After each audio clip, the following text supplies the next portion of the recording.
बच्चों को दुआ, बड़ों को सलाम। फ़िज़ा है मेरा नाम। You are watching Morning with फ़िज़ा।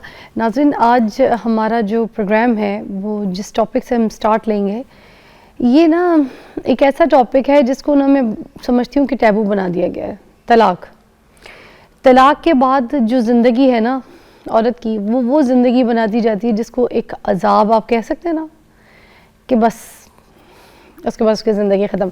हालांकि अगर मर्द की तलाक हो जाए तो वो दूसरी तीसरी शादी आराम से कर लेता है। उसकी तलाक को टैबू नहीं बनाया जाता, उसकी लाइफ वैसी चल रही होती है। बल्कि वो दोस्तों में बैठ के कहता है कि यार पहली शादी ठीक नहीं थी, दूसरी शादी का बड़ा सीन सही है, बहुत अच्छी बीवी मिली, जो भी। और जब तलाक हो भी जाए तो मर्द को ये कहा जाता है कि हाँ शायद उसकी बीवी ठीक नहीं होगी तभी तो तलाक दी है इसने, ऐसे थोड़ी दी होगी। औरत को ये कहा जाता है कि शायद इसका कैरेक्टर ठीक नहीं था इसलिए इसको तलाक हो गई है, ख़राब होगी, लालची होगी, डिमांड करती होगी, या फिर घर वालों के साथ रहना नहीं चाह रही होगी, अपने घर वालों को तंग कर रही होगी, सास ससुर के लिए अजाब बन गई होगी, तो मियाँ ने तंग आके तलाक दे दी। ऐसी ऐसी बातें सुननी पड़ती हैं औरत को। ये डबल स्टैंडर्ड्स हैं हमारे माशरे के। और फिर औरत जिसको तलाक हो जाए ना नाजरीन, उसको एज अगर इंसान है ना, जिसमें उसको ये कहेंगे कि आप सपोज़ ये जैसे कोई भी चीज़, जैसे अगर आप ये उठा लें तो ये सेकंड हैंड है ना, अगर कहीं बाहर से जैसे आपने कोई सेकंड हैंड पीस ख़रीदा है तो वो औरत, तलाक़ी याफ्ता औरत आपके लिए सेकंड हैंड पीस होती है। वो पीस नहीं होती जो आपने फ्रेश माल मार्केट से कहीं से ख़रीदा हो। उसको इसी नज़रिए से देखा जाता है कि शी सेकंड हैंड यूज्ड माल है, कोई एक्सेप्ट नहीं करता जल्दी, ठीक है। फिर उस बेचारी को अगर वो घर रह कर कहीं कोई काम करना शुरू कर देती है तो उस पर बहुत मसाइल है। उसको ऑफिस में भी उसको बड़े मामले सुनने पड़ते हैं, बार बार जाकर उसको पूछना, अच्छा सुनो तुम्हारी तलाक क्यों हुई थी, क्या वजह थी, अच्छा बताओ ना तलाक क्यों हुई थी, हैं, अच्छा तुमने ली थी या उसने दी थी, तेरे बाप का माल लगती है वो बार बार उससे पूछ रहे हो तुम। हालांकि नबी पाक सल्लल्लाहु अलैहि वसल्लम के दौर में भी ख़वातीन को तलाक होती थी और वो बड़े इजीली जो थे वो शादी करती थी और लोग एक्सेप्ट भी करते थे उनको। उस टाइम पे तलाक को कोई टैबू नहीं समझा जाता था, तलाक को कोई बुरी चीज़ नहीं समझी जाती थी। मगर आज के दौर में तलाक आपके लिए एक चेज़ा है, आपके लिए एक कंट्रोवर्सी है।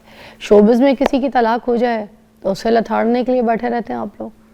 अगर शोबिज़ से हटके किसी बंदे की तलाक हो जाए तो फ़ौरन कह देंगे ख़राब भी होगी। आज इस पे बात करेंगे। फिर ये जो ट्रॉमा है और ये जो माशरा है, इसको ये तलाक़ी याफ्ता औरत लेती कैसे है। साथ दीजिएगा मेरा, डॉक्टर उम्मे रुबाब मेरे साथ मौजूद हैं, माहिर नफ्सियात हैं। कैसे देखती हैं बताएंगी। अस्सलाम वालेकुम। वालेकुम अस्सलाम।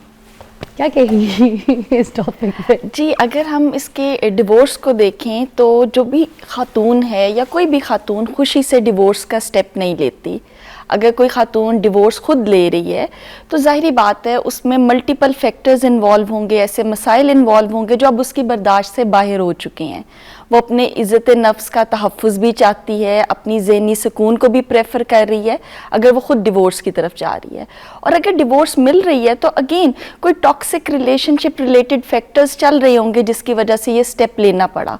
हमारे यहाँ बदकिस्मती से माशरे में होता ये है कि मर्द अगर डिवोर्स लेता है, देता है डिवोर्स, तो उसको उस तरह से नहीं कहा जाता, बट खातून की फ़ौरन कैरेक्टर असैसिनेशन की जाती है। ये तो थी ही ऐसी, ये तैयार ऐसे होती थी ना, इसका तो फलां के साथ चक्कर था। तो हमारे यहाँ खातून को ज़्यादा मसाइल फेस करने पड़ते हैं एज़ कम्पेयर टू मेन, जबकि मर्द की जिस तरह भी आपने कहा दूसरी शादी क्या तीसरी शादी पे भी वो जा सकता है। खातून की एक दफ़ा डिवोर्स ही होना फैमिली के लिए एक बहुत बड़ा स्टिग्मा बन जाता है, फैमिली के लिए बहुत प्रॉब्लम क्रिएट कर देता है। उस खातून के लिए उसका सर्वाइवल मुश्किल हो जाता है। इवन अगर घर में कोई छोटी बहनें हैं जिनकी शादी नहीं हुई तो उसमें भी पेरेंट्स का कहना ये होता है तुम सामने ना आना। नए ससुराल वालों को बताया नहीं जाता कि जी बड़ी बहन की इस तरह कोई डिवोर्स हुई है, क्योंकि वो लोग कहेंगे अगर बड़ी बहन ने घर नहीं बसाया तो छोटी भी नहीं बसा पाएगी। तो ये वाले फैक्टर्स जौन से हैं खातून के लिए भी बहुत टॉर्चरस होते हैं और प्लस फैमिली के लिए भी हैं। और आपको पता है मोस्टली जब आप किसी के घर पे जाते हैं ना कोई रिश्ता देखने के लिए, और अगर किसी बड़ी बहन की कोई डिवोर्स हुई है, तलाक याफ्ता, वो घर बैठी हुई है, तो फिर छुपा लेते हैं, उसकी तलाक के बारे में बताते नहीं हैं, ये नहीं बताते कि इसकी डिवोर्स हो गई है, बोलते हैं आई हुई है, मिलने के लिए आई हुई है, रहने आई हुई है। ऐसे ही है, क्योंकि जो आने वाले रिश्ता देखने आए हैं छोटी बहन का, वो कहेंगे नहीं भी इनके घर में तो रवाज ही ये है, इनकी पहली बेटी भी ऐसी थी, दूसरी भी ऐसी निकलेगी, घर बसाना नहीं जानते, घर बसाना नहीं जानते। क्योंकि हमारे यहाँ जो एक शादी है, कामयाब शादी है, उसकी अलामत ही ये है कि आप इकट्ठे रह रहे हो। अगर आप डिवोर्स ले लेती हैं तो वो खातून का फेलियर कंसीडर किया जाता है कि जी यही कमज़ोर थी, यही नाकाम थी, ये ज़िंदगी में भी नाकाम होगी। तो कंसीडर क्या किया जा रहा है, अगर एक खातून शादी को बरकरार रखे हुए है तो वो एक सक्सेसफुल औरत है, अगर शादी नहीं वो निभा पाई तो कंसीडर ये किया जा रहा है कि वो नाकाम है, कमज़ोर है, या उसका कैरेक्टर जौन सा है खुदा न खास्ता उसमें कोई मसाइल हैं जिसकी वजह से ऐसा हुआ। ऐसे ही है, बिल्कुल आपने बिल्कुल दुरुस्त फरमाया। देखिए, जहाँ तक मुझे लगता है कोई भी औरत, चाहे अच्छी हो बुरी हो, किसी भी कैरेक्टर के हिसाब की औरत हो, अच्छे बुरे कैरेक्टर की भी जो औरतें हैं ना, मैं कहती हूँ हर पहलू को आप डाल दें, सब पहलू देख लें, कोई औरत अपना घर खुशी से बर्बाद नहीं करती, ख़राब नहीं करती जब तक उसको कोई एक उसका बहुत कहते हैं ना ग्लास में से पानी बाहर ना आ जाए, यू नो, देखिए तक वो अपना घर बर्बाद नहीं करती। ग्लास की एक कैपेसिटी है ना, आप उसमें पानी डाले जाएंगे, जब उसकी कैपेसिटी खत्म हो जाएगी उसके बाद पानी गिरना शुरू हो जाएगा। इसी तरह हम इंसानों की भी एक कैपेसिटी है बर्दाश्त करने की चीज़ों को, जब वो कैपेसिटी फुल हो जाएगी तो ऑब्वियसली फिर उसके बाद आउटबर्स्ट ही होगा ना, या कोई इस तरह का अगर तलाक का डिसीजन ले रहा है तो वो इसी वजह से लेगा। अच्छा, कुछ जगहों पर कहा जाता है कि इसका मियाँ अच्छा था, इसने खुद ख़राब किया है। खुद खराब करना क्या होता है, मुझे भी बताएं, क्या होता है कि कोई अच्छा उसमें ज्यादातर खराब कर सकता है कोई? देखिए हमारे यहाँ ज्यादा ब्लेम खातून को ही दिया जाता है। मर्द हमेशा अच्छा ही होता है, मर्द जैसा भी हो, उसका कैरेक्टर जैसा भी हो, उसके लिए सब चीजें जौन सी आप कह दें एक्सेप्टेबल हैं। खातून ने ही खराब किया, खातून ही ऐसी थी। मर्द को कैसे खराब करती है खातून, बताइए। औरत या खातून जौन सी मर्द को खराब नहीं करती। हाँ, उसकी जिस बेचारी की डिवोर्स सुनो उसके बारे में यही सुनने को मिलता है। और वो बेचारी इस ट्रॉमे में होती है। आप देखो माहिर नफ्सियात हैं, आप ज्यादा अच्छा बताएंगे, वो खुद भी एक्सेप्ट करती है, कहती है मेरा मियाँ ऐसा था नहीं, मैंने खुद खराब कर दिया था। सुनिए, बिल्कुल उसमें ये है कि जब आप ब्लेम करते जाएंगे, जो कुछ हुआ इस खातून की वजह से हुआ, ये बड़ी लाडली थी ना, इसको तो आदत ही नहीं थी काम करने की, तो ससुराल में जाके भी वही लाड इसने दिखाने की कोशिश की। यूजुअली ये भी स्टेटमेंट्स बोली जाती हैं। तो जब इस तरह की लेबलिंग की जाएगी, जो कुछ हुआ तुम्हारी वजह से हुआ, तो एक स्टेज आएगी कि खातून भी वो इंटरनलाइज करने लग पड़ेगी, हाँ मेरी वजह से हुआ, मेरी ही कुछ हरकतें ठीक नहीं थी ना, इसी वजह से डिवोर्स हुई।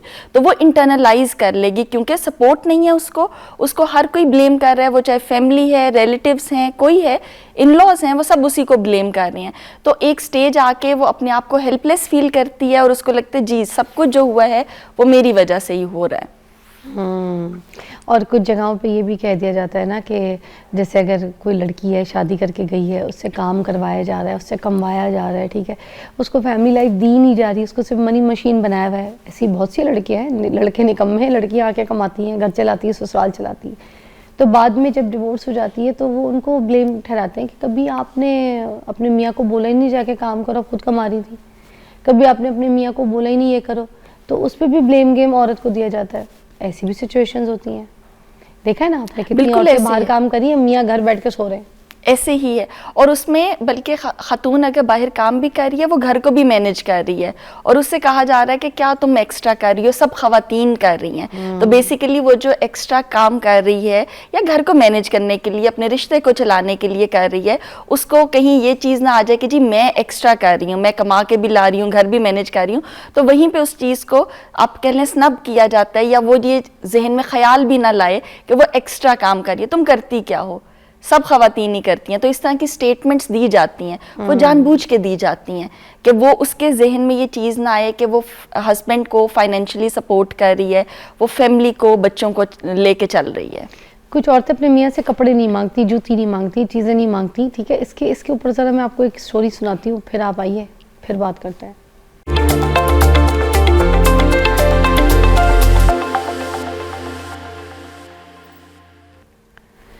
अच्छा, मेरी एक दोस्त है नाज़रीन, वो ना अभी बेचारी काफ़ी परेशान रहती हैं, क्योंकि ना वो अब अपने ऊपर इस इल्ज़ाम को लेती हैं कि मेरी वजह से मेरा शौहर ख़राब हो गया, और अब ये मानने भी लग गई हैं ईद, बकरीद, शादी ब्याह, ना अपने अपने लिए ना अपने बच्चे के लिए उन्होंने कभी कोई कपड़ा, जोड़ा, चप्पल मांगी कोई नहीं उनसे, ना उनको कभी फोर्स किया मुझे ये ला के दो, मुझे चूड़ी बनवा के दो, मुझे मेहंदी लगवा के लाओ, मुझे शॉपिंग करवाओ, गर्मी के जोड़े करवाओ, कुछ नहीं।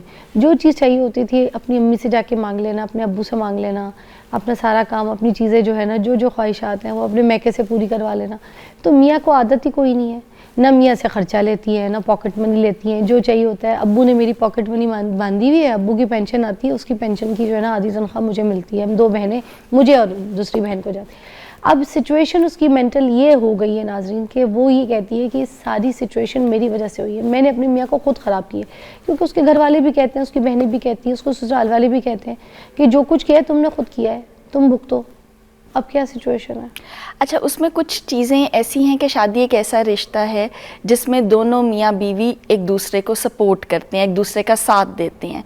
अगर वही बात आपने शुरू में आदत ही नहीं डाली, एक पर्सन में तो एक्सेप्टेंस थी तो नहीं ना, गलती है औरत की। औरत के साथ साथ मैं मर्द की भी गलती कहूँगी। आपके घर एक शादी करके खातून आ रही है, अपना मेका सब कुछ छोड़ के आ रही है, आपको उसका ख्याल रखना चाहिए था। ज़रूरी नहीं कि बीवी आपसे कुछ मांगे तो आप ही उसको शॉपिंग करा के देंगे, आपको उसकी हर छोटी छोटी ज़रूरत का खुद ख्याल रखना चाहिए। कोई ईद आई है, कोई त्यौहार है, तो आप खुद उसको कहें ना कि तुम्हें कोई चीज़ तो नहीं चाहिए, तो उसमें दोनों का रोल आ जाता है।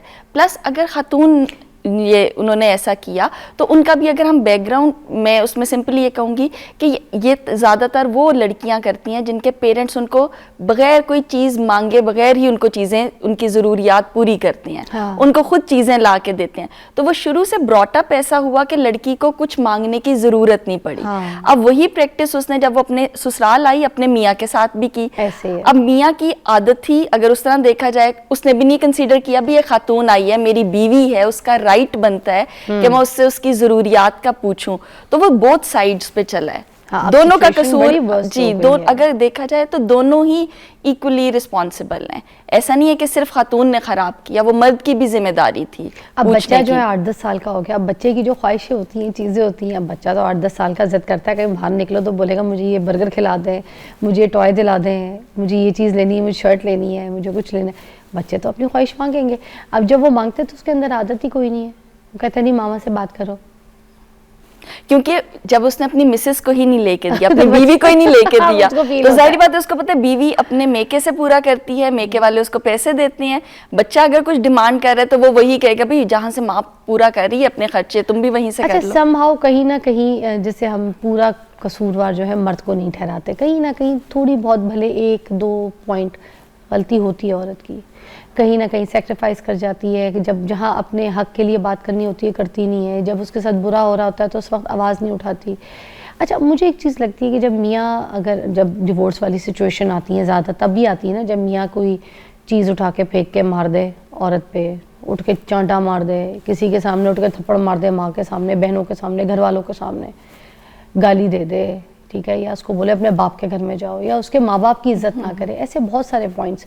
तो उस टाइम पे जब मर्द भी मियाँ बीवी लड़ाई कर रहे हैं उसके कैरेक्टर पे जाके हिट कर देना, जबकि पता वो ऐसी नहीं है, तो ये औरत भी तो चुप रह जाती है ना, 2 मिनट के लिए हाथ पकड़ा ठीक हो जाती है। वहाँ पे काउंसलिंग क्यों नहीं करती मर्द की कि भाई मेरी इज्जत, मेरा म्यार सबके सामने, घर वालों के सामने ऊपर रखना है, मुझे जलील नहीं करना, मेरे इज्जत से बढ़कर, रिस्पेक्ट से बढ़कर कुछ नहीं होना चाहिए। वहाँ पे स्नप क्यों नहीं करती औरत? चुप हो जाती है, हाथ पकड़ लिया, चलो ठीक है जानू जाने दो, बात नॉर्मल कर दो। बड़े बुजुर्ग यही कहते हैं नॉर्मल कर दो, मगर काउंसलिंग फिर किधर जाएगी? बच्चे को उस वक्त या तो उसके घर वाले समझाएं, या बीवी बैठ के समझाएं, या उसके घर वाले आए बेटी के, आके बात करें कि बेटी की इज्जत is more important then the रिश्ता। कि आप उसको जलीलो ख्वार कर रहे हैं, मार रहे हैं, हाथ उठा रहे हैं, गाली दे रहे हैं, गलत कह रही हूँ? बिल्कुल आप सही कह रही हैं। खातून को चाहिए अपने राइट के लिए बात करे। ज़रूरी नहीं होता हर चीज़ के लिए आप लड़ना झगड़ना शुरू कर दें। जो भी आपका राइट है, जहाँ पे आपके राइट्स आपसे लिए जा रहे हैं, आपके साथ बदसलूकी की जा रही है, एटलीस्ट आपको आवाज़ अपनी उठानी चाहिए। इसके अलावा जो पेरेंट्स हैं, चाहे वो लड़के के हैं चाहे वो लड़की की साइड के हैं, ऐसे अगर आपका कोई क्लैश बहुत एक्सट्रीम पे चला गया है, उसमें पेरेंट्स की इन्वॉल्वमेंट होनी चाहिए। पेरेंट्स को, चाहे उनका बेटा है उसको भी समझाना चाहिए, लड़की वाले हैं, लड़की के पेरेंट्स हैं, उनको भी उस जो मामला है उसमें इन्वॉल्व होके जिसे काउंसलिंग हम काउंसलिंग कह सकते हैं, सुलझाना चाहिए। सेकेंडली, शादी में कभी भी आपकी अच्छा, मामला सिर्फ यूँ सुलझा के लड़की को भेजना नहीं है कि जाओ तुम चली जाओ। मुझे लगता है इस वक्त काउंसलिंग की भी बड़ी शदीद जरूरत है कि नेक्स्ट स्टेप ऐसा बेटी के साथ फिर दोबारा ना होना। अगर सपोज ये आपने केस सुना जिसमें सास ने बहू को आग से जला के मार दिया, बिल्कुल। तो उसके पीछे घर वाले कहाँ थे? किसी ने काउंसलिंग नहीं की थी जब इस तरह के हालात हो रहे थे सास के साथ, मियाँ के साथ। तो मैं ये कहती हूँ, अच्छा फिर एक जगह हम तलाक को जैसे बुरा समझते हैं, तो इन सब जगहों पे मैं कहती हूँ तलाक ही बेहतर है। देखिए, अगर कहीं बहुत मारपीट हो रही है, इस तरह का इमोशनली टॉर्चर किया जा रहा है, ऐसी सिचुएशन में ज़रूरी है, अगर मर्द कर रहा है, मियाँ कर रहा है बीवी के साथ, उसको साइकोलॉजिकल सपोर्ट की ज़रूरत है। उसकी बहुत टॉक्सिक किस्म का इंसान है, आदत इस तरह की हैं कि टॉर्चर करता है और उसको टॉर्चर करके बीवी को मज़ा आता है। तो ऐसे में उसको साइकोलॉजिकल सपोर्ट प्रोवाइड करनी चाहिए, उसको ट्रीटमेंट दिलवाना चाहिए। ऐसा नहीं है कि बेटी को समझाया, दोनों मियाँ बीवी को समझाया और बेटी को दोबारा उसी इंसान के पास छोड़ दिया आपने, वो दोबारा मारपीट करेगा। उसका पैटर्न है, हैबिट बन चुकी है, गुस्सा बहुत ज़्यादा आता है, गुस्सा आउट ऑफ कंट्रोल हो जाता है। तो यहाँ पे आप उसको प्रॉपर ट्रीटमेंट की तरफ लेके जाएंगे, उसको समझाएंगे as a parent, as a wife, उसको समझाएंगे कि भाई आपको मदद की ज़रूरत है, इस टाइम आपको थेरेपी की ज़रूरत है। मर्द को ये बात बुरी लगती है, अगर बुरी लगती है, देखिए वो ये कहता है मुझे पागल कह रहे हो, देखें पागल समझती हो तो मुझको। शादी एक ऐसा रिश्ता है जो अना की बेस पे नहीं चलता, जहाँ पे आप अपनी अना दिखाएं तो शादी चल जाएगी, ऐसा नहीं है। वहाँ पे आपके मसाइल होंगे, घर खराब होगा। छोटे छोटे मसले पे अगर आप अपनी अना दिखाते हैं, मैं ये मुझे ऐसा कह दिया तो क्यों कह दिया, तो घर खराब होगा। असल में हमारे घरों की जो सासें होती है ना, जब शादी होने वाली होती है ना, तो सपोज आप बेटा है मेरा, तो मैं आपको बैठ के पता है क्या कहूँगी, बेटा शादी तुम्हारी हो रही है, बस कल तक अब रुखसती हो जाएगी, वो घर आ जाएगी। ज़्यादा सर ना चढ़ाना उसको, ठीक है, उसकी हर बात पूरी ना करना, ठीक है, आसमान पे बिठा के ना रखना, ठीक है, थोड़ा सा एटीट्यूड रखना, बिछ ना जाना। बेटा उसको बताना है तुमने कि माँ और बाप सबसे पहले, अगर उनकी खिदमत, उनकी चीज़ें, उनकी बात नहीं मानोगी तो फिर अपने घर जाके बैठोगी। ये पहले दिन समझा दोगे, एक हफ्ता शादी का उसको सही तरीके से दिखा दोगे तो ठीक रहेगी, वरना हाथ से निकल जाएगी। उसको कोई बात है, कोई मसला है, बेटा उसको बोलना है मेरे पास आए, मुझसे इजाज़त ले, फिर घर से जाए, और मेरे से पूछे बगैर फजूल में अपनी माँ के साथ फ़ोन पे ना लगी रहे, रोज़ ना फ़ोन पे लगी रहे, ऐसे ना हो मैं के नहीं जा सकती जब तक मुझसे ना पूछे। ये आपने रूल बेटा उसको खुद बताने।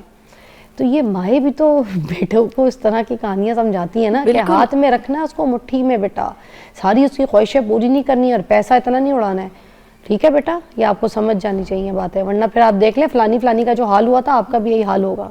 तो शादी से पहले उसकी ब्रेन वॉशिंग शुरू कर दी जाती है, काफ़ी जगहों पे ऐसा देखा गया है पहले से। फिर जब बहू घर में आती है तो एक ये कॉन्सेप्ट ये भी है कि शुरू में ही जॉन से उस पर इतना प्रेशर डालो ताकि बहू आपके घर की आदी हो जाए, यूज्ड टू हो जाए। जी, यूज्ड टू हो जाए। जानबूझ के अपने घर की जो कोई मेड्स होंगी उनको भी निकाल देंगे, छुट्टियों पे भेज देंगे। कुछ घरों में ऐसा होता है, बिल्कुल। शेफ होगा भी तो कहेंगे नहीं, कुकिंग सारे घर वालों की बेटा तूने करनी है, तुमने करनी है, ताकि वो शुरू से ही आप जिस तरह उसको पैटर्न पे चलाना चाह रहे हैं वो उसी पैटर्न पे चलना शुरू कर दे। तो कुछ घरों में ऐसा होता है, सासें इसी तरह की होती हैं। मुझे बताइए कि ये बात क्यों नहीं करती सास बेटे को बिठा के कि बेटा कल तुम्हारी शादी है, हम बहू लाने लगे, बेटी लाने लगी किसी की, तो अब ये बहुत बड़ी जिम्मेदारी है हम पे। हम किसी का बिल्ली का बच्चा भी उठा के गली से ले आएंगे ना, तो उसको भी पालना, उसकी चीज़ें देखना, उसको पानी देना, उसको फूड देना, उसका सब हम पे कितनी जिम्मेदारी। उसको सर्दी तो नहीं लग रही, उसको गर्मी तो नहीं लग रही, तो हर तरीके से हम एक बिल्ली के बच्चे के बारे में भी सोच रहे हैं। तो एक जीता जागता इंसान ला रहे हैं, बेटा तुमने उसके साथ कोई ज़बान, अपना किरदार अच्छा दिखाना है ताकि वो कल को मेरी, तुम्हारे बाबा की इज़्ज़त करे, ख़ानदान की इज़्ज़त करे कि ये अच्छे ख़ानदान में आई है, वरना आपके किरदार से ना हमारा जो है ना मेयार गिर जाएगा। बेटा आपने धीमे लहजे में, प्यार मोहब्बत से उसको फील ना होने देना कि अपना घर छोड़ के आई है। बहुत ख्याल रखना बेटा, ऐसी बातें नहीं होती, ऐसी बात करते हैं सही बातें करी मैं, बिल्कुल सही कह रही हैं, सही बता रही हूँ मैं, समझे मेरी बात को, ये नहीं होता, ब्रेक लीजिएगा।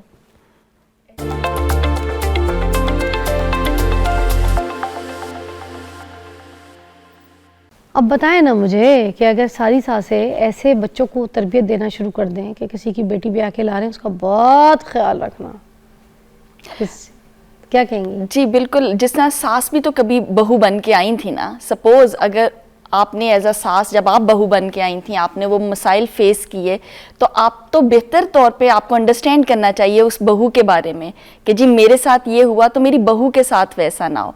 तो ट्रेनिंग जौन सी है, ज़रूरी नहीं है कि हम पढ़ा लिखा दें, उसमें बच्चों की तरबियत में ये भी आ जाता है कि आप अपने बेटे को ये समझाएं कि जो खातून आ रही है वो अपना घर बार सब कुछ छोड़ के आ रही है, आपके साथ आके रहेगी, तो आपने उसको as a human being treat करना है।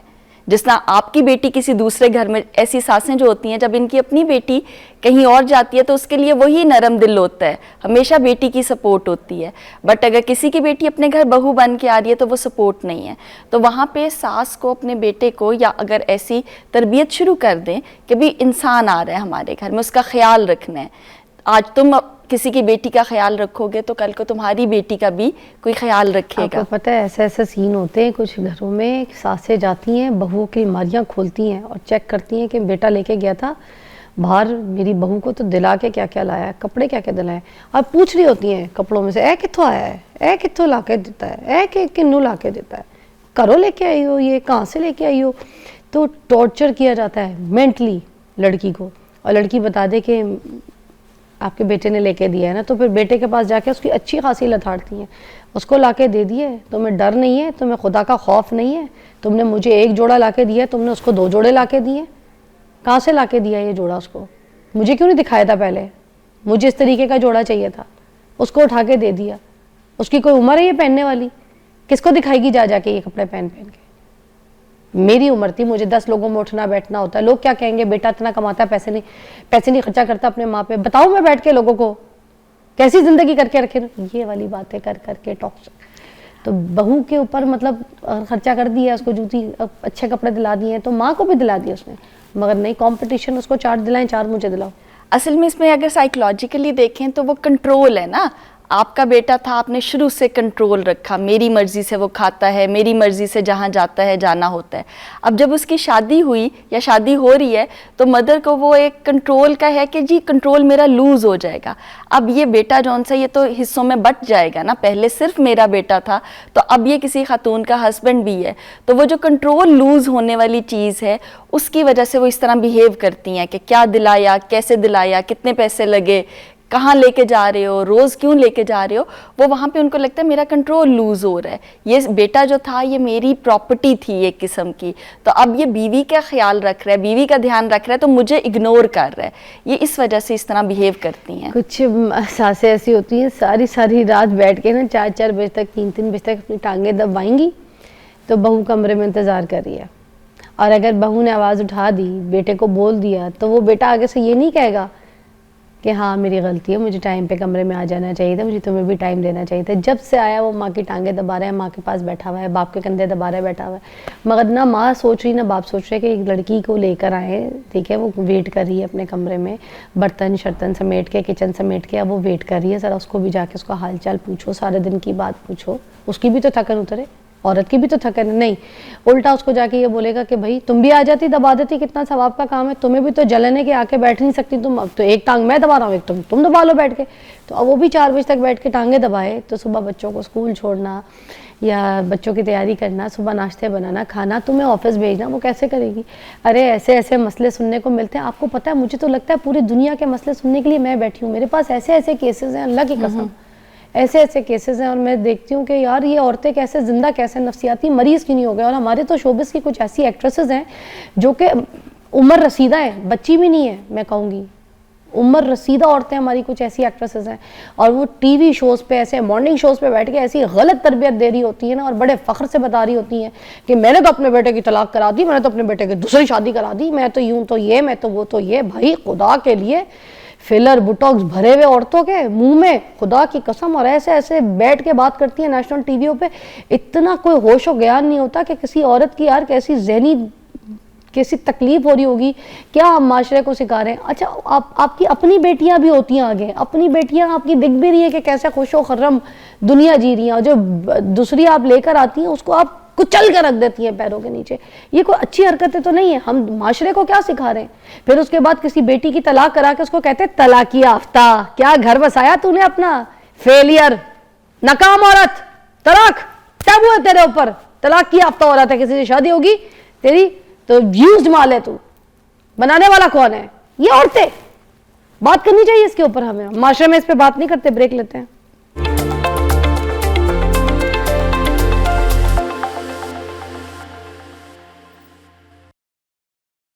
हमारे एक मौलवी भाई बैठे होते हैं, मैंने उनसे भी अभी मशवरा किया, पूछा, मैंने कहा मैंने सही बोला है गलत बोला है? नाम किसी का नहीं मैं लेती, मगर माशरे को बात असल पता चलनी चाहिए।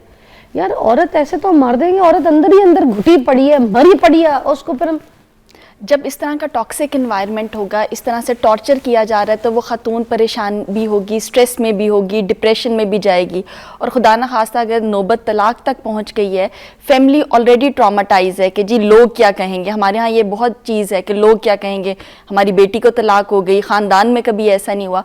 फैमिली ऑलरेडी ट्रॉमाटाइज है, लड़की डबल ट्रॉमाटाइज होगी। उसको अपने आप को भी संभालना है, उसको लोगों की बातें भी सुननी है, रिश्तेदारों की बातें भी सुननी है। तो ऐसे में जो साइकोलॉजिकल प्रॉब्लम्स हैं वो बहुत ज़्यादा बढ़ जाती हैं। इसके अलावा दूसरी चीज़ मैं ये कहना चाहूँगी, जो मर्द है उसकी रिस्पॉन्सिबिलिटी बनती है कि एक खातून आपके घर आ रही है, आपने अब टाइम को इक्वली डिवाइड करना है। वालिदैन हैं, ठीक है, उनके अपने हकूक़ हैं, उनकी इज़्ज़त एहतराम अपनी जगह है। आपके जो बहन भाई हैं उनके अपने कुछ हकूक़ हैं, बट जो आपके घर खातून आ रही है, बीवी आ रही है आपकी, उसके अपने राइट्स हैं। तो ये सारी चीज़ों को अगर मर्द मैनेज करना चाहे तो बड़े अच्छे तरीके से कर सकता है और घर बड़े अच्छे तरीके से चलेगा भी। अगर आप एक ही पार्टी को ज़्यादा टाइम दे रहे हैं, दूसरी को इग्नोर कर रहे हैं, तो जाहिर बात है फिर मसाइल भी होंगे, क्लैशेस भी आएंगे। अब एक हमारी और मेरी एक दोस्त है बेचारी ना, उसकी स्कूल फ्रेंड थी, ठीक है, उसकी कॉलेज फ्रेंड्स हैं। अब वो जब शादी होती, शादी के बाद उसके मिलने के लिए आती है, उसके घर पे उससे टाइम स्पेंड करने के लिए आती है। तो वो चाय पीने आई है, उसके साथ बैठी हैं, तो वो ना उसकी सास भी आके बैठ जाएंगी, उसकी नंद भी आके बैठ जाएगी, उसके घर में जो है ना सारी आके जिठानियाँ बैठ जाएंगी उसके साथ, उसकी बातें सुनेंगी। अच्छा ये हुआ था, अच्छा तुम कहाँ रहती हो, अच्छा बताओ तुम्हारी शादी कहाँ हुई है, अच्छा तुम्हारी नहीं हुई, अच्छा इतना लेट हो गया, करा लो, ठीक है। ऐसी उसकी सारी बातें सुनती रहेंगी। भाई वो उसकी दोस्त है, वो उसके साथ टाइम स्पेंड करने आई है, उसका मी टाइम है, उसका पर्सनल टाइम है, उसका फ्रेंड टाइम है, उसको गुजारने दो यार। नहीं, बैठी हुई है वो, जब वो बेचारी उसकी सहेलियाँ हैं वो आके साथ बैठ जाए, अच्छा और बताओ खाना पकाना आता है, तुम्हारी अम्मी क्या करती है, तुम्हारे भाई थोड़ी देर की एक होती है, आप सलाम दुआ किया, मिला, चलो तुम लोग बेटा एंजॉय करो, आप चले गए। बहू का भी एक टाइम है, उसको नहीं। और अब अगर उसने बाहर जाना शुरू कर दिया था, कैफ़े शॉप्स में बैठना शुरू कर दिया अपनी दोस्तों वगैरह को मिला के कि भाई हम यहाँ बैठेंगे, कॉफ़ी पियेंगे और शाम को, अब उसके ऊपर इल्ज़ाम लगाती है उसके साथ, उसको कहती है हाँ वो देखने में ख़राब लगती थी, कैरेक्टरलेस लगती थी इसकी सहेली, इसको भी ख़राब कर रही है। अब बेटे को भड़का रही है रोज़ सुबह कि भाई तुम उसको समझाओ कि वो उसके साथ नहीं मिलेगी, उसने रहना है, उसने घर बसाना है, तो अपनी सहेलियाँ छोड़ दे, ये बाहर जाने का कोई तुक नहीं। भाई घर आती है तो उसको टाइम नहीं देते हो, आप मिलने नहीं देते हो, बात नहीं करने देते हो। ये छोटी छोटी चीज़ें नहीं है, ये मेंटल टॉर्चर है, ये घर नहीं है, ये घर नहीं है, अजाब है। इस घर में ऐसे कैसे कोई रह सकता है, बताएं मुझे आप। देखिए, हर रिश्ते की कुछ बाउंड्रीज होती हैं, हर रिश्ते की कोई पर्सनल स्पेस है। वो मियाँ बीवी का रिश्ता है, वो सास बहू का रिश्ता है। आप जब किसी पर्सन की पर्सनल स्पेस में एंटर हो जाएंगे, आपने बहुत उसको कवर कर लिया, तो उसका दम घुटेगा ना, उसका सांस लेना मुश्किल हो जाएगा। उसमें यही है, आप सर्टन बाउंड्रीज सेट करें, शुरू से ही आप अपनी बाउंड्रीज सेट करना शुरू कर दें। एज आ बहू हैं आप अपनी बाउंड्रीज सेट कर लेना। आप पहले से ही इज़्ज़त एहतराम से कह दें, आंटी मेरी फ्रेंड्स आ रही हैं तो मैं उनके साथ थोड़ा गपशप करूँगी। तो आप अगर इस तरह से पहले से थोड़ा सा कम्युनिकेट कर दें, वो आएँ, वो मिलें। हमारे माशरे में सासें बर्दाश्त नहीं करती देखें, उसमें सिंपली ये आता है कि जी इसने आपको लगता है आज के दौर की जितनी भी लड़कियां हैं, मुझे लगता है सारी बाअदब है, बड़ी रिस्पेक्ट करने वाली हैं बड़ों की, और बड़ी सही है, बैलेंस है। हर लड़की ख़राब नहीं है, हर लड़की उसको कहाँ शौक कि मैं जिस घर में रह रही हूँ उस घर को अपने लिए अजाब बना लूँ, अपने लिए अजियत वाला बना लूँ। जब उनके लिए काम कर रही है, खाने पका के दे रही है, उनकी खिदमतें कर रही है, उनके घर वालों को देख रही है, उनके मियाँ मतलब अपने ससुर को देख रही है, अपने मियाँ को देख रही है, ठीक है, अपने देवर नंद सबको, तो फिर थोड़ी तो स्पेस देना उसको। उसके अंदर भी तो एक बच्चा है, खेलेगा कूदेगा इंजॉय करेगा। अगर अपनी सहेली से बात कर ली, मुलाकात कर ली, तो हर चीज़ की इतनी सख्त क्यों है, एक बाउंड्री क्यों है इजाज़तों की कि क्या मेरी सहेली आ सकती है? उन्हें कहा नहीं बेटा आज नहीं, हम आपको बताएंगे कब आना है। भाई इसमें क्या चला जाता, घंटा आएगी, मिलेगी, ड्राइंग रूम बैठेगी, चाय पिएगी, चली जाएगी। हर चीज़ में इतनी अकड़ अना क्यों है, ये इतनी मैं क्यों है सासों के अंदर। मैं हर सास को बुरा नहीं कह रही है, दिमाग में रखिएगा, बहुत अच्छी सासें भी मौजूद हैं, बहुत अच्छी सासें भी मौजूद हैं, जिनकी वजह से ये जो अभी कामयाब औरतें आप देखते हैं, जैसे ये इनको देख लें, और भी बहुत सी कामयाब ऐसी औरतें हैं, उनके पीछे उनके सासों का भी सपोर्ट होता है, दिमाग में रखिएगा। वो उनके बच्चे भी संभाल रही होती हैं और बहू को कहती है तुम डॉक्टर हो बेटा, अपनी फील्ड मत छोड़ो बेटा, तुम ये हो, तुम अपनी डिग्री पूरी कर लो, ऐसी भी सासें होती हैं। मगर मोस्टली जो हमारा माशरा है ना, वो इसी सेंस का है कि बाहर क्यों जाएगी, अच्छा हाँ लड़कों को दिखा रही होगी कैफे शॉप में बैठ के, बेटे को भड़का रही है। इतना माइंडसेट क्यों नहीं थोड़ा नॉर्मल हो सकता है कि अगर दो लड़कियां कोई अपनी सहेली के साथ शॉपिंग पे जा रही है तो चले जाए, बल्कि पैसे दे दिए कि जाओ बेटा मेरे लिए भी जाते हुए कोई शॉल लेकर आना, ये लो बेटा, पैसे कम ना पड़े और भी ले लो। उसमें देखें, अगर हम माइंडसेट चेंज करने की बात करते हैं तो जिस तरह अब जो बहुएं हैं इस स्टेज पे हैं, कल को इन्होंने भी सास बनना है, तो आपके साथ जो हुआ ज़रूरी नहीं आप उसको आगे पास ऑन करें।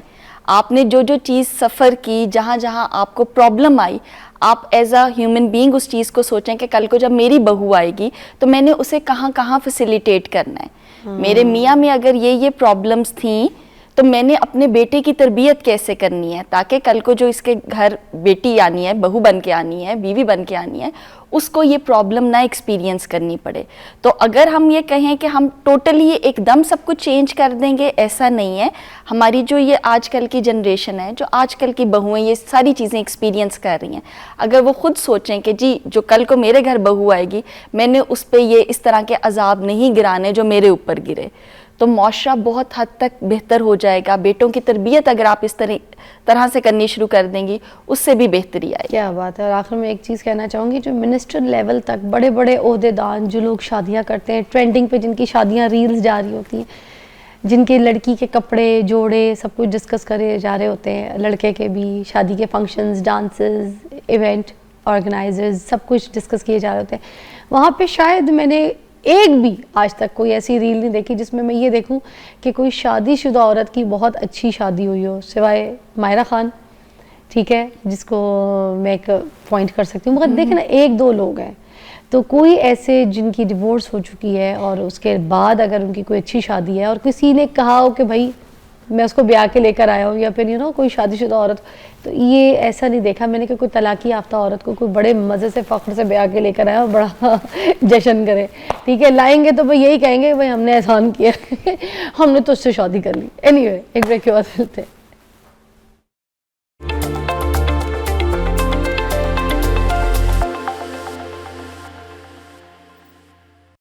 वेलकम बैक नाज़रीन। एक ज़बरदस्त मेहमान मेरे साथ मौजूद है, इंटरेस्टिंग पर्सनालिटी है, ठीक है, इनकी जो चार्मिंग पर्सनालिटी है वो अपने सोशल मीडिया पे लोगों को बहुत अपना दीवाना बना रही है। सोशल मीडिया पे बहुत कम वक्त में, मतलब अगर आप कहें 10 महीने में, इन्होंने अपना जो है ना नाम बना लिया सोशल मीडिया के ऊपर। और नाम तो नाम ऐसा बनाया कि जिसमें कोई, अगर मैं कहूँ ना कि गलत रीज़न्स को लेके वो नहीं बनाया, गलत तरीके से नहीं बनाया, कोई गालम गलौज नहीं की, कोई बदतमीज़ी नहीं की, कोई लाइव गेम्स में आके कोई उल्टी सीधी हरकतें नहीं की, ठीक है, ना ही तो कोई ऐसी फहाशी हरकतें कोई ऐसी की जिसकी वजह से ये इतने पॉपुलर हो गए।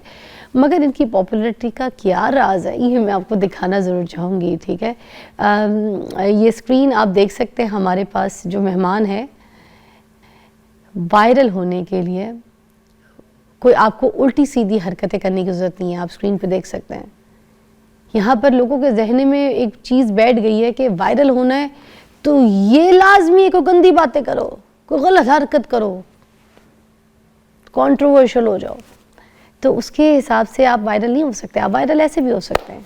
लोग देखिए कितना एंजॉय कर रहे हैं इनकी लाइफस्टाइल। हमारे साथ मौजूद है Suman Virk, very young boy and very talented, और बड़े कल्चर के साथ जुड़े हुए हैं। अब मुझे तो भी मिलके इनसे बड़ा अच्छा लगा। अस्सलाम वालेकुम उस्मान। वालेकुम अस्सलाम। कैसी तबीयत है? अल्हम्दुलिल्लाह। Good to see you. Thank you very much. आपसे भी मिलकर बहुत खुश हुई। वाह। अच्छा, मैं पहले सोशल मीडिया की बात थोड़ी बाद में करूँगी, एक ज़रूरी बात करना ज़रूरी है। हिरन मीनार जहाँ पे है ना शेखुपुरा, वहाँ से इनका ताल्लुक़ है, ये वहाँ से आए, ये सारी इनकी लाइफस्टाइल सब कुछ जो है ना ये वहीं होती है। आपको पता है कि शेखू किसका नाम था, किसके नाम पे शेखुपुरा रखा गया है, और ये हिरन मीनार क्यों है वहाँ पे, इतनी जो एक अट्रैक्शन है जिसको लोग देखने के लिए जाते हैं वो क्यों है? सबसे पहले ये पूछेंगे फिर आगे चलते हैं। जी बिल्कुल। सबसे पहले तो फ़िज़ा अली साहिबा आपका आपकी पूरी टीम का और चैनल का बहुत शुक्रिया यहाँ पे बुलाने के लिए माशाल्लाह। और रही बात क्योंकि मेरा ताल्लुक़ शेखपुरा से है, मैं वहीं पे पैदा हुआ, वहीं पे बड़ा हुआ, तो शेखपुरा की बड़ी एक इंटरेस्टिंग सी स्टोरी है। मैं इन शॉर्ट आपको उसमें बता देता हूँ। बादशाह जहांगीर थे जिनका ताल्लुक़ लाहौर से था, तो वहाँ पे उनका मकबरा भी है। तो वो वहाँ से आया करते थे जहाँ पे इस टाइम हिरन मना रहा है, वहाँ पे शिकार के लिए। अच्छा। तो उनको शिकार का बड़ा, अपने साथियों दोस्तों के हमारा शिकार का बड़ा शौक था। उनकी एक पालतू हिरन थी एक, आप उसका नाम तो मुझे एग्जैक्टली इस टाइम याद नहीं, लेकिन पालतू हिरन थी जो उनके दिल के बड़ा करीब थी। तो उसकी खासियत थी कि जब क्योंकि उनको शिकार का बड़ा शौक था, तो खासियत थी कि जंगल से वो हिरन बाकी शिकार को लेकर आती थी जहाँ पे उनका तालाब हुआ करता था, तो और बादशाह वहाँ पे शिकार किया करते थे। अच्छा। बाई चांस कह लें कि अनफॉर्चुनेटली बादशाह से जब वो हिरन बाकी शिकार को लेकर आई, तो उनके अपने ही तीर से उनकी पालतू हिरन भी मारी गई। अच्छा। हाँ जी, जिसकी वजह से जिस पर उन्होंने हिरन को दफनाया और उसी के नाम पे एक मीनार बना दिया जिसका नाम आज शेखपुरा में हिरन मीनार है। अच्छा। और बादशाह को प्यार से शेखू भी कहा जाता था, जिसकी वजह से उन्हीं के नाम से हमारे शहर का नाम शेखपुरा आज उसी के नाम तो से। आपके अंदर भी बड़ा बादशाहत वाला सीन है, आप भी मुझे लगता है ये बादशाह साहब से ही जो है ना, इनसे इंस्पायर है थोड़ा। मुझे बताइए जो लाइफस्टाइल है, ये चीज़ें हैं, ये सोशल मीडिया पे तो हमने देखा उस्मान विर्क को देखा, मगर उस्मान विर्क रियल लाइफ में कौन है? जी बिल्कुल, उस्मान विर्क रियल लाइफ में भी उस्मान विर्क है, क्योंकि मैं आगे कहता हूँ कि सोशल मीडिया पे वही बंदा चल सकता है या रह सकता है जो कैमरा के पीछे भी वही है और कैमरा के आगे भी वही है। तो मैं वही दिखाता हूँ, वही करता हूँ जो उस्मान एक्चुअली है। या उसके चश्मे के पीछे जो है, एक बार दिखा दें जरा उस्मान कौन से है। मुझे तो आपकी आंखें अच्छी लगी, मैं बिल्कुल मैं जरूर दिखाऊंगा। एक बार दिखा दें, अभी दिखा दूं, सिर्फ एक बार दिखा दें। ये कैमरा है, ये आंखों लोगों आगे में वो बड़ा प्यार करते हैं, कहीं और प्यार ना हो जाए। दिखाए ये है उस्मान विर्क, खुद प्यारे हैं माशाल्लाह, मगर आपने ऐनक के बगैर भी आप हैंडसम। चलिए बहुत शुक्रिया। हाँ, कोई शक नहीं। अच्छा, मेरे तो भाई हैं और मैं तो भाइयों की तरह इनको बहुत लाड से, बड़े प्यार से आपको ट्रीट करूंगी इधर। अच्छा उस्मान भाई, मुझे आई कैन कॉल यू भाई, राइट? जी एग्जैक्टली, क्यों नहीं, आप हमारी बहन है। तो उस्मान भाई मुझे ये बताइए कि जो लाइफस्टाइल है, ये चीजें जो है, ये आपको जद्दी पुश्ती मिली है, विरासत में मिल गई है, विरासत में, या फिर आपने इसके लिए स्ट्रगल की है, मेहनत की है? इसमें ये है कि पहली बात तो ये है कि हम अपने शहर में ही रहे हैं, हम कहीं उससे बाहर नहीं गए। कह लें कि इसमें मेरे बिल्कुल पीछे मेरे पेरेंट्स का भी बड़ा अहम किरदार है, और उसमें हमने भी आगे मेहनत की। तो हमने जो चीज़ें हमें मिली उनको संभाला और उसको मज़ीद आगे हमने एक्सपेंड किया। इस तरह कह सकते हैं कि बिल्कुल ये पीछे से भी हमें बहुत कह लें कि हमारी जो ज़मीन है, हाँ। या ये जो चीज़ें हैं, ये हमें बिल्कुल विरासत से आई हैं। अच्छा। तो आगे हमने इसको मज़ीद बढ़ाया। ये मज्जे वज्जे जो हम देखते हैं, हाँ जी, ये हमारा पीछे जनरेशन टू जनरेशन हमारी जो फार्मिंग है ये चलती ही आ रही है। मतलब हम आपको कह सकते हैं बचपन में उस्मान विर्क जो है वो मज दी पूछल चुक के झूठे लेते जी इसी तरह ही हमारी तो आंखों के सामने अगर कोई ऐसे हमारे जो है ना, हमारी ये बात है कि हम जो वाइल्ड लाइफ के कोई जानवर है ना, उनको बड़ा प्रमोट करते हैं। अच्छा। हमने कहीं पे भी कहीं कैद नहीं किया, पिंजरे के अंदर नहीं रखा। हमारे जितने भी आपको फार्म पे आपको जानवर नजर आएंगे सारे फ्रेंडली हैं। लोग अपने गेस्ट को देते हैं कमरा रहने के लिए, आप अपनी मज्जों को देते हैं कमरे रहने के लिए, ये क्या चक्कर है? बिल्कुल, देखिए, और उनके साथ चारपाई पे बैठ के वो जो बैठक लगाते हैं ना, वो भी आपने लगाया होता है पूरा मीना बाजार। ये इज दैट ट्रू? सब कुछ रियल लाइफ? जी बिल्कुल, क्योंकि वो फार्म है, डेरा है, तो वो स्पेशल उन्हीं के लिए है, क्योंकि हमारा घर नहीं है। इसलिए देखिए ना, हम भी जहाँ पे रहना हो ना, हमें भी लगता है कि हमारा कमरा अच्छा हो, सुकून की नींद है जरा। तो ये मज्जे टीवी भी देखती हैं? नहीं, टीवी का उनका हमने कोई देखी है, एक दो चीजों में हमने रीलों में टीवी वो बस एक उस कमरे में टीवी भी है ना, तो वो ये है कि वो बस किसके लिए टीवी तो अपने लिए ही है। अच्छा, आप लोग जब बैठते हैं खुद टीवी देख रहे होते हैं? नहीं, वो वैसे उसके अंदर ना सीसीटीवी कैमरास होते हैं। ओके, ये वो वाला हाँ जी, मॉनिटर टीवी करने है। के लिए। अच्छा। तो होती है वहाँ पे कोई चोरी वोरी होती है? मज्जे कोई चोरी करके लेके नहीं, जाता है? आज तक तो ऐसा कोई वाकया नहीं हुआ। लेकिन ये है कि जब कोई इवेंट्स हो कोई उधर फार्म पे, या तब हम उसको ये है कि 24/7 उसको मॉनिटर करते हैं। लेकिन आज तक अभी तक हिस्ट्री में कभी कोई ऐसा वाकया नहीं तो हुआ। मेरी बात सुने, आपके पास स्टाफ है उनके देखभाल के लिए? कोई गाड़ी धोने वाला है आपके पास अपने घर के काम वाम के लिए? जी हमारी कोई गाड़ी धो ले, आपका आंगन धो ले, सहन धो ले, कोई सफाई कर ले, कोई डस्टिंग वाला, ये कोई है आपके घर? जी हमारी प्रॉपर ये हमारी फैमिली है विर्क फार्म 777 की, हमारी पूरी टीम है। और ये जो टीम है इनकी माशाल्लाह ये सेकंड जनरेशन है, बल्कि अब तो थर्ड भी स्टार्ट हो गया है। नहीं, मैं ये पूछना चाह रही हूँ, स्टाफ रखा है गाड़ी जी मैं वही धोने बता के रहा लिए, हूँ। सब है? जी जी, ये वही जो कितने कोई स्टाफ होंगे?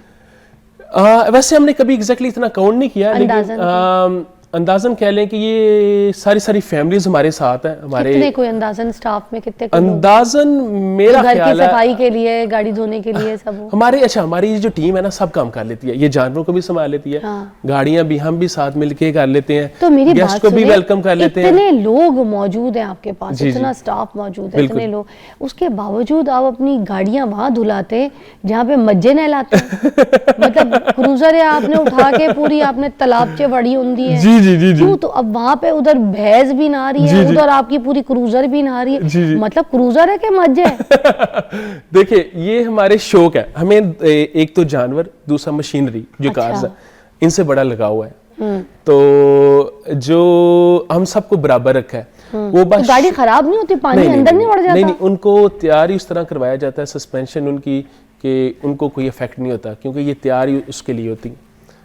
जी जी। तो उनको पानी से या इन चीजों से एक दिन ऐसा आएगा आपकी मज्जा गाड़ी के अंदर क्रूजर में बैठी हुई होंगी, चला रही होगी। ठीक है, वो क्रूजर है चला रही होंगी, जो दौर में देखना चाह रही हूँ मैं, मुझे यही देखने को मिला। और आप लोग सारे भैंसों की जगह नहा रहे होंगे, हम अंदर हो गए वो गाड़ियों के। वो गाड़ियों के अंदर होंगी। कोई जितना लाइफस्टाइल आपने मज्जों को दे जी, दिया जी, है, जी, जी। आज से पहले हमने कभी गाय भैंस का ऐसा स्टैंडर्ड नहीं देखा। अच्छा, क्या कह रहे थे कि हम जो एक चीज देख रहे थे कि आप खुद नहला भी रहे होते हैं, ठीक है, बिल्कुल।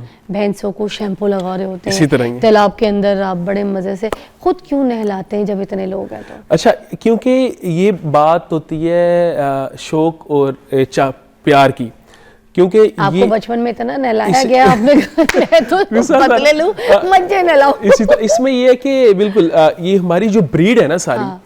ये हमारी सारी फार्म की ब्रीड है, ये बहुत ज्यादा। तो ये बच्चे फिर बड़े हुए, तो इसमें ये है कि ये बड़े फ्रेंडली है हमारे सारे जितने भी जानवर हैं। तो अक्सर जो बड़े ख़ास जिनसे कह लें कि हम ज़रा टाइम भी ज़्यादा गुजरता है, या जिनसे ज़्यादा तो उनको मेरा दिल होता है कि हम खुद ही साथ ही, क्योंकि जो मैंने अपने शौक से कर लेना ना, बाकी भी करते हैं, ये नहीं कि काफ़ी जानवर, लेकिन मेरा शौक होता है कि अगर मैं भी अपना कंट्रीब्यूट कर लूं तो मेरे ख्याल से सबसे बेस्ट चीज़ है। मतलब आपके बड़े भाई, उनका क्या नाम है पूरा? सुल्तान साहब, सुल्तान भाई। अब वो भैंस को बुला रहे हैं, आवाज देके यूं टर्न करते हैं, भैंस को आवाज देते हैं, भैंस चलती कमरे से निकल हाँ जाती है, बिल्कुल बिल्कुल। I like it, I like it. एक ब्रेक लेते हैं उस्मान भाई, रुक बहुत शुक्रिया। I like it, take a break.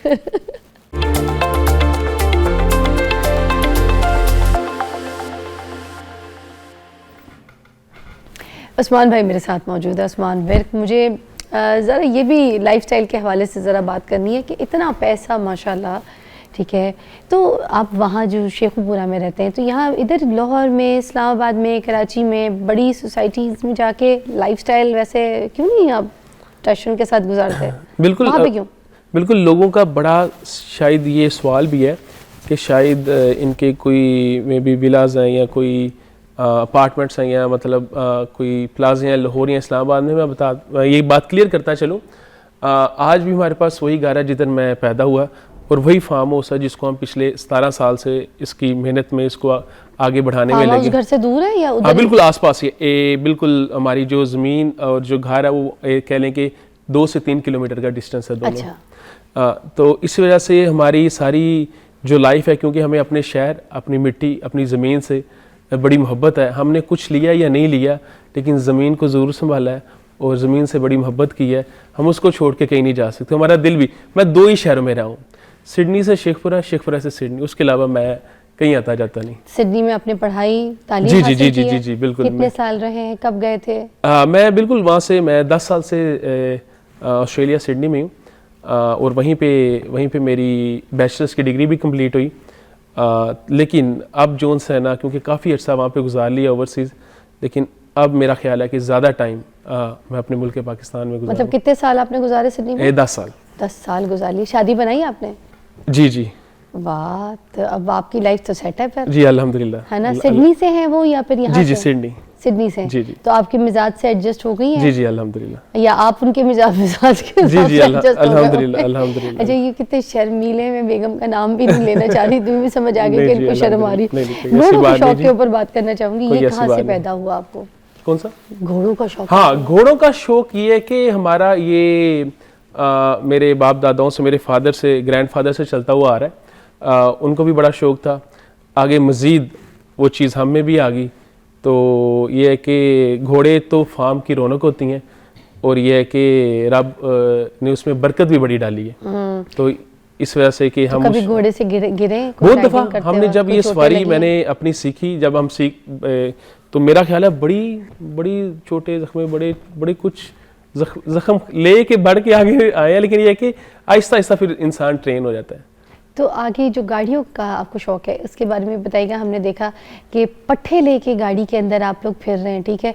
मेरी गाड़ी में कोई खाना खा ले ना, कोई बर्गर खा ले, कोई शौरमा खा ले, मेरी जिंदगी अजाब हो जाती है। मेरा दिल करता है कि पता नहीं कौन कौन से परफ्यूम चीज़ें मैं उस गाड़ी के अंदर छिड़कूं, फिर बैठूं। एयर फ्रेशनर के बगैर तो मुझे सांस तो कोई नहीं आता। हाँ, अब ये जो पट्ठों वाली गाड़ी है ना, इसके साथ मतलब इतनी महंगी गाड़ी पट्ठों के लिए इस्तेमाल करते हैं। कोई रेड़ी ले ले, मैं गिफ्ट कर देती हूँ यहाँ से। कोई रेड़ियाँ लगाएं वहाँ पे जिसके ऊपर पट्ठे सजाएं। कोई क्या कर रहे हैं आप? ये इसमें देखें, ये कोई हर वक्त तो इस्तेमाल नहीं होती। इसमें ये है कि बस थोड़ा शौक पूरा करने के लिए। ये शौक पट्टे खिलाने का शौक? नहीं इसमें ये है कि थोड़ा शौक पूरा करने के लिए कि जो हमारे दोनों जो इश्क हैं, जो कह लें कि उनको इकट्ठा करने के लिए, तो वो दोनों चीज़ें दिखाई जाती हैं कि आपस में जो मोहब्बत है वो कितनी है, कोई भी चीज़ हमसे दूर नहीं है। इसलिए कल को आपकी मज्जे जो है ना, इस तरह सूट भी पहन के बैठी होंगी। लग रहा है उनके लिए भी कोई शेरवानी सलवानी पड़नी और है। उनका हमारा 24 जो है ना, वो पॉडकास्ट भी बिल्कुल ये दौर भी आ सकता है। जो दौर आप लेकर आ रहे हैं उसमें आगे यही कुछ उम्मीदें रह गई हैं। अच्छा, मुझे एक और चीज़ आपसे पूछनी, मुझे बताइएगा कि जो सोशल मीडिया का भी दौर आ गया, ठीक है, अब जिसमें अब आपको 10-11 महीने हुए और आपने इतनी अच्छी पॉपुलैरिटी, कितने मिलियन हो गए आपके? टिकटॉक पे भी है, फेसबुक पे भी है? हाँ जी, मेरा तो अभी का ही सफ़र है। कह लें कि पहले तो मैं ओवरसीज़ में था, वैसे कह लें कि आए हुए 10-12 महीने हो गए हैं, लेकिन जो प्रॉपर मैंने एक स्टार्ट किया वो कह लें कि ये 2-3 महीनों से ही है। असल जो मेरा जर्नी है मीटअप से, चिंगारियां सारी 2-3 महीने की? हाँ, असल ये जर्नी ये 2-1-3। वैसे आइडिया किसने दिया आपको सोशल मीडिया पे आने का? हाँ, हमारा ना लास्ट ईयर एक इवेंट हुआ था न्यू ईयर का, जिसमें हमारे पाकिस्तान के बड़े आर्टिस्ट आए थे, नसीबुल्लाह साहिबान थी, निशान रुखड़ी और भी काफ़ी थे। तो उस इवेंट से हमारे कई अजीज़ आए थे, तो वहाँ से कह लें कि कई वीडियोज़ आई सोशल मीडिया पे, तो वो उनका जो बाकी लोगों की तरफ से लगी, तो बड़ा अच्छा रिस्पॉन्स आया। तब भी मैं नहीं आया, फिर एक और हमने इवेंट करवाया, मैच आया, उसमें भी हमारे आर्टिस्ट आए थे पाकिस्तान के। तो वहाँ से फिर हमारी जो टीम है, मेरे जो अजीज़ हैं, मेरे भाई हैं, उन्होंने कहा कि आपके भाई थे बड़े वाले सोशल मीडिया पे?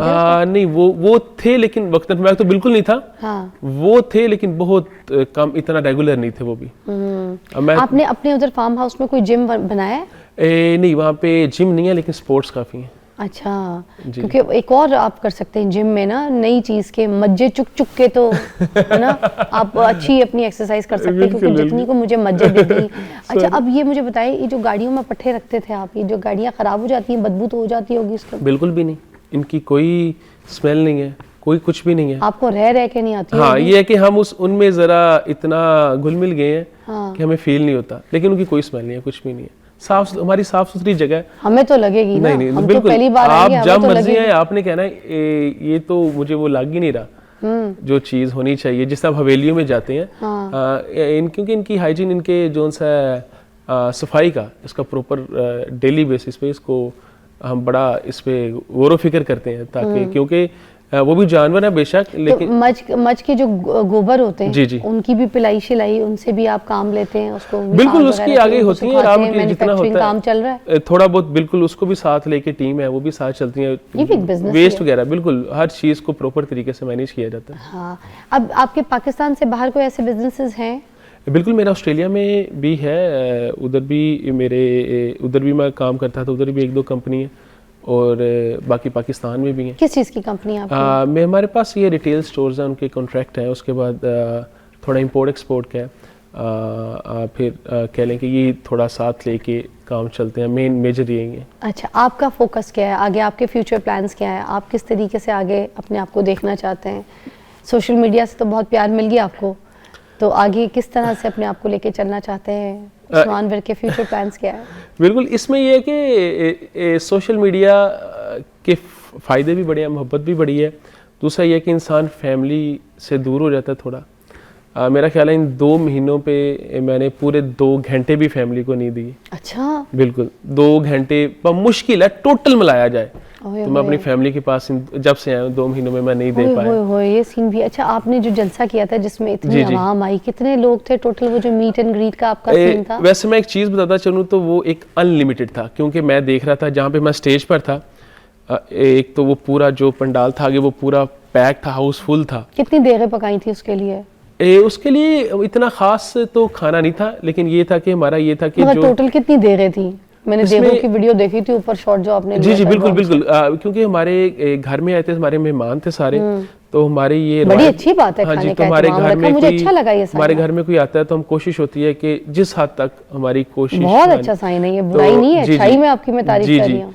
तो उसमें ये था कि हम उस तरह तो क्योंकि पब्लिक बहुत ज़्यादा थी, इस तरह हर एक के साथ तो वो नहीं हो सका पूरा, लेकिन ये कि जहाँ तक जितनी कोशिश, जाहिर सी बात है एक एक बंदा अपने घर से 3 और ले आया होगा, दोस्तों को बोला होगा 4 और आ गए होंगे, जो एक हिसाब सोचा होगा उससे ऊपर चला गया होगा, बाद में लोगों ने आपके फिर कीड़े भी निकाले, मुझे पता है। मगर लोग पीछे बैकग्राउंड ये नहीं समझते कि जो इंसान जिस तरीके से सोच रहा है उससे, अब जब कोई एक बंदा खाना खिला रहा है किसी एक बंदे को तो वो बाकी के बारे में भी सोचेगा, मगर इतनी एक्सपेक्टेशन शायद आपको होगी नहीं। जी, वो तो क्लियर करें ये बात आज। मैं ये बात क्लियर करता चलूँ कि मेरे चाहने वाले, मैं आगे कहता हूँ कि एक बंदा जो केपीके से या बलूचिस्तान से या कश्मीर से आए थे लोग, और मेरा ख्याल है कि रात 12 बजे तक वो आए हैं, और मुझे पब्लिक को देखते हुए मुझे ये अपना जो मीटअप था बड़ी जल्दी इसको वाइंड अप करना पड़ा। एक बंदा पूरी फैमिली के साथ आ रहा है, 30 से 40 हज़ार लगा के आ रहा है, तो वो मेरी चाहत के लिए आ रहा है। उसको क्या लालच है? वो एक वक्त की रोटी के लिए नहीं आ रहा कि जो उसको मैं चाहत है, वो पूरी फैमिली के साथ आ रहा है, अच्छी बात चाहत है। आपने अच्छी बात तो हर इतवार ये, बल्कि जिनसे मैं नहीं मिल सका, हमने एक लिमिट रखी है अंडर 500 कि जितने लोग हैं, ये अल्हम्दुलिल्लाह मीटअप से लेके अभी तक हमारे, वैसे तो मैं चल जाना, लेकिन मैं देख रहा हूँ कि आगे भी आने वाले जो 2 महीने हैं वो संडेज के फुल हैं, क्योंकि हमने एक लिमिट रख दी है। तो ये जो लोग आते हैं प्यार करते हैं, इनको चाहती है, बेलोस आते हैं, तो हम इस बेलोस मोहब्बत पर, हाँ जी, प्यार से बिल्कुल, बहुत शुक्रिया।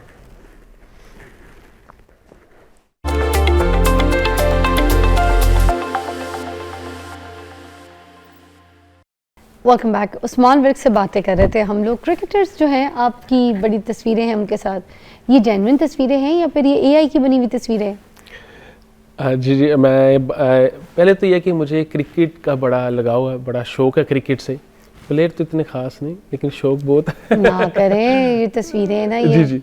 बाकी ये है कि जितने हमारे इंटरनेशनल, जितनी हमारी वर्ल्ड कप के लिए क्वालिफाई टीम्स हैं पूरी वर्ल्ड की, उनकी जितनी पाकिस्तान है, ऑस्ट्रेलिया है, न्यूजीलैंड है, श्रीलंका है, इंडिया है, साउथ अफ्रीका है, तो जितने हमारे इंटरनेशनल प्लेयर्स हैं, मेरी सभी से मुलाकात है और सबसे मिल चुका हूँ, जितने भी बड़े नाम हैं क्रिकेट की दुनिया के। अच्छा, तो ये सही जेन्युइन पिक्चर्स हैं। अल्हम्दुलिल्लाह। अच्छा, जब सोशल मीडिया का आइडिया आपके जहन में आया, जब आपके ये सारे लोगों ने आपको बताया, तो लोग तो सोशल मीडिया पे वायरल होने के लिए बहुत ऊंट पटांग हरकतें करते हैं, गालम गलौज भी करते हैं। आपके जहन में ये चीज़ें नहीं आई? आपने क्यों नहीं किया ये सब कुछ? बड़ा अच्छा सवाल है आपका, इसको अप्रिशिएट करता हूँ मैं। देखिए, अगर तो सोशल मीडिया का हमें इतना क्रेज़ होता तो आगे मैं कहता हूँ आज से कोई 5-10 साल पहले उस्मान विर्क सोशल मीडिया पे होता। ये तो बाय चांस जैसे जैसे लोगों की मोहब्बत मिली तो हम आए। मेरा ख्याल है कि वो इज़्ज़त नहीं होती, वो आपको व्यूज़ तो मिल जाएंगे, लेकिन ये होना चाहिए कि लोग आपके लिए, मैं खुद देखता हूँ, मैं हर इतवार मिलता हूँ, इतने केस हैं, लोग सिर्फ मिल के उनकी आंखों में आंसू होते हैं, और एक नहीं कई ऐसे फैमिलीज़ के वाक़े पता कि लोग आके बताते हैं, सिर्फ क्या है कि मिलना है, उनको चाहत है। तो मेरा ख्याल है कि ये इज़्ज़त पे टाइम लगता है, लेकिन ये इसके अलावा कोई रास्ता इंसान को इख्तियार नहीं करना चाहिए। आपकी वालदा जो है, वालदा मोहतरमा हुमैरा जी, उनका आपके साथ बड़ा प्यार है। जब जी, आपका जी। जलसा हुआ था जिसमें आप मीट एंड ग्रीट सबसे कर रहे थे, तो जी, जी। उधर उन्होंने भी माइक पे जो है ना स्पीच दी आपके लिए, बड़ा अच्छे लफ्ज़ों के साथ उन्होंने बड़ा अच्छा बोला। क्या कहना चाहेंगे अपनी वालदा के साथ, क्या सिलसिला है, कितनी मोहब्बत है, क्या दर्द है? हर औलाद का होता है, जी। मगर आपका सिलसिला क्या है? मेरा ख्याल है कि आज अगर हम इस मुकाम तक हैं, या उस्मान भी आपके सामने बैठा है, या हमारी ज़िंदगी की जितनी भी कह लें कि कामयाबी है या रब ने इज़्ज़त दी है, उन सब के पीछे 100% मेरी वालदा का हाथ है। सिर्फ वन है ओनली, मैं सिर्फ उन्हीं का नाम लूँगा और सिर्फ वही है। तो हर चीज़ के पीछे, हर एक के पीछे उनकी जद्दोजहद है। वो अकेली हैं जिन्होंने इतनी मेहनत और हमें इस तरह आगे लेकर आने में उनका बड़ा अहम किरदार है। तो मेरा ख्याल है कि वो चीज़ जो उस दिन मैं देख रहा था, वो मुझे ऐसे लग रहा था कि जैसे मैं पता नहीं किसी और ही दुनिया में हूँ। मैं लोगों का क्रेज़, लोगों का प्यार, चाहत, मेरा ख्याल है उन्होंने मुझे बोलने भी नहीं दिया। फिर फार्म के बाहर, फिर बिल्कुल जगह कम थी, मैं देख रहा था 3-3 किलोमीटर तक लोग, क्योंकि वो स्टेज से नज़र आ रहा था, लोग खड़े हुए हैं सिर्फ। तो वो चीज़ देखते हुए मैंने फ़ैसला लिया कि यही वो टाइम है कि वो आएँ, और जो उनकी दिल की बात है ना, वैसे तो उनको मैं कभी वीडियोस में नहीं लेकर आता, ना वो आती हैं, लेकिन उस मौका पर मुझे लगा कि ये इनका टाइम है, आएँ और अपने दिल की बात करें। अच्छा, एक स्टार होता है ना, शोबिज़ में काम करता है, टीवी एक्टर है, फिल्म एक्टर है, उसके पास ज़रा लाइमलाइट होती है, ये जॉनरा होता है कि आर्टिस्ट के नाम पे टिकटें बिक रही हैं, आर्टिस्ट के नाम पे लोग देखने के लिए आ रहे हैं, ठीक है, ये सब प्रमोशन हो रही है, सिंगर के नाम पे हो रही है, ऑल दैट सेलिब्रिटी। बट आपने तो टीवी मीडियम पे भी काम नहीं किया, आपने तो कोई ड्रामा भी नहीं किया, फिर ये पॉपुलैरिटी किस तरीके से मिली आपको? यही ये आपकी जो टिकटॉक की वीडियोज़ हैं, ये जो सोशल मीडिया की वीडियोज़ हैं, इन चीज़ों की वजह से? कह लें कि हमारे शहर में तो अल्लाह ने वैसे भी इज़्ज़त बहुत ज़्यादा दी है, लेकिन यह है कि जब से सोशल मीडिया पर आ गए, मेरा एक छोटा पहले मेरा एक महीना हुआ था, उस टाइम पे भी मैंने वीडियोस का के जो मिलना चाहता, उस टाइम भी मुझे बड़ा प्यार मिला लोगों से, तब लोग आए बेलोस। तो इसलिए मैंने फैसला किया था जब मैं ऑस्ट्रेलिया से वापस आऊँगा तो एक मीटअप रखूँगा। लेकिन ये चीज़ तो शोबिज़ में काम करने का शौक है? एक्टिंग का शौक है? एक्टिंग सारे कोलों किथे होनी है, नहीं कोई खास हो जानी एक्टिंग का मुश्किल काम है। अभी तक आपने ऐसे बोलना है, एक्टिंग हो गई, अच्छा बस।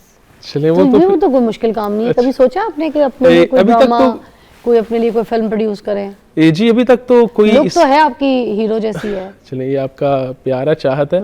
आपको अगर मैं गंडासा पकड़ा दूं तो मौला जट 3 आप आराम से जो है ना पिक्चराइज करा सकते हैं, वो भी अपने मैं काम सभी पे। कुछ कर लेता हूँ, ऑल इन वन हूँ मैं वैसे। नहीं, मैं कह रही थी इस दफा मौला जट में साथ मज्जो ते पीछे क्रूजर हो ते आगे इत्थे गंडासा हो जट ते है इत्थे वेरको और बोले मौला जट 3 कमिंग सून। कैसा? पहला जट 3 आराम से कर सकते हैं, ये तो आपको नेचुरल है। आपने हाँ, कौन सा- ये है कि हाँ जी, हाँ आपको जी। तो जेन्युइन मिल गया है ये सब Genuine, कुछ, ठीक है ना? बिल्कुल, बिल्कुल। अच्छा, ये 777 के नाम से जो है ना आप जाने जाते हैं, ठीक है, तो ये जो 777 मौला जट है, ये क्या चीज़ है? ये 777 के नाम से भी जाने जी जाते हैं जी ना? जी बिल्कुल बिल्कुल। गाड़ियों का नंबर 777 जी, है, जी। सब कुछ, ये क्यों?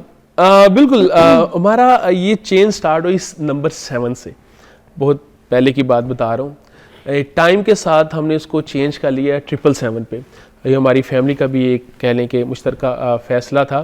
तो 7 वैसे में बहुत पसंद था, फिर आहिस्ता आहिस्ता हमारे घर का नंबर 777 है, फार्म हाउस का नंबर 777 है, फिर मेरी एक कंपनी है उनका नंबर 777 है, हमारे जो जहाँ पे हमारी सारी मिल्क प्रोडक्शन जाती है वहाँ पे 777 है, फिर हमारी गाड़ियों का नंबर 777 है। तो वो प्रॉपर चेन ही हमने फिर 777 की। अच्छा, चला सारा लिया। कुछ फिर 777 के जी, नाम जी। से फिर इसलिए जी, आप जी, जाने सारा जाते हैं। बिल्कुल। हमारे साथ डिजिटल मौला जट मौजूद है, उस्मान विक, मज़ेदार कन्वर्सेशन चल रही है, तो थोड़ा मैक्सिमम टाइम मैं और देना चाहूँगी ब्रेक के बाद।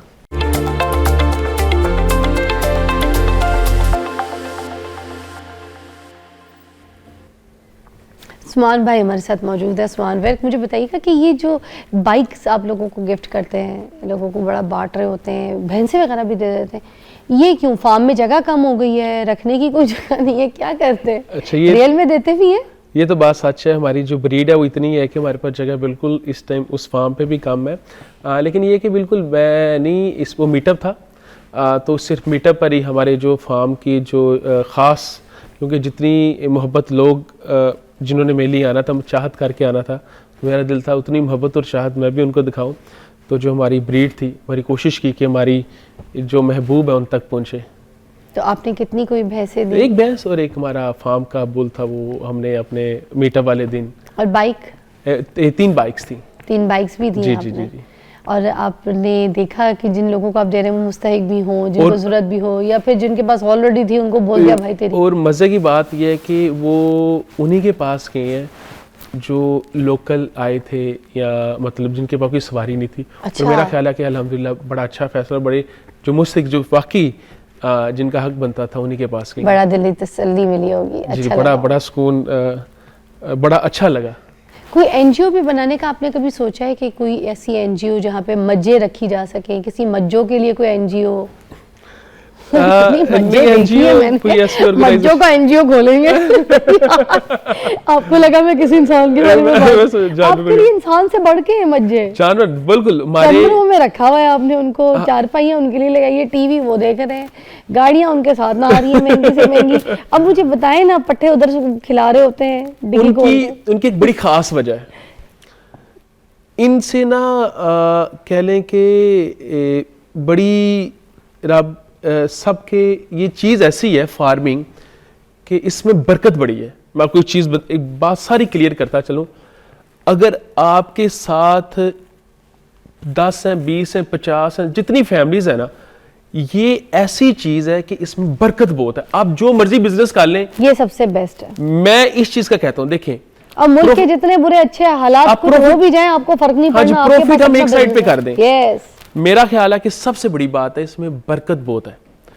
आपके हमारे साथ मैं आप बात करता चलूँ, हमारे साथ तकरीबन 40 से 50 फैमिलीज जुड़ी हैं और उनके आगे बच्चे भी हैं। उन सब के घर इसी से चलते हैं क्योंकि बरकत है इसमें। हम प्रॉफिट नहीं देखा, लेकिन इसमें सबकी रोजी बड़ी लगती है। माशाल्लाह, वेरी नाइस। कभी सोचा आपने कि आपको कभी डंगरों का डॉक्टर होना चाहिए?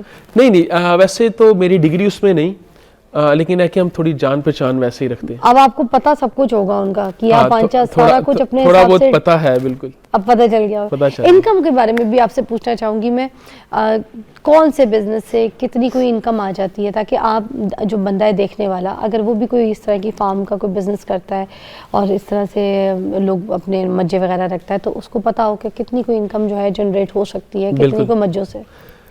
देखिए, 2 चीज़ें हैं। एक तो ये है कि अगर आपने पैसा देखना है तो फिर आप जाएं फार्मिंग से हट के।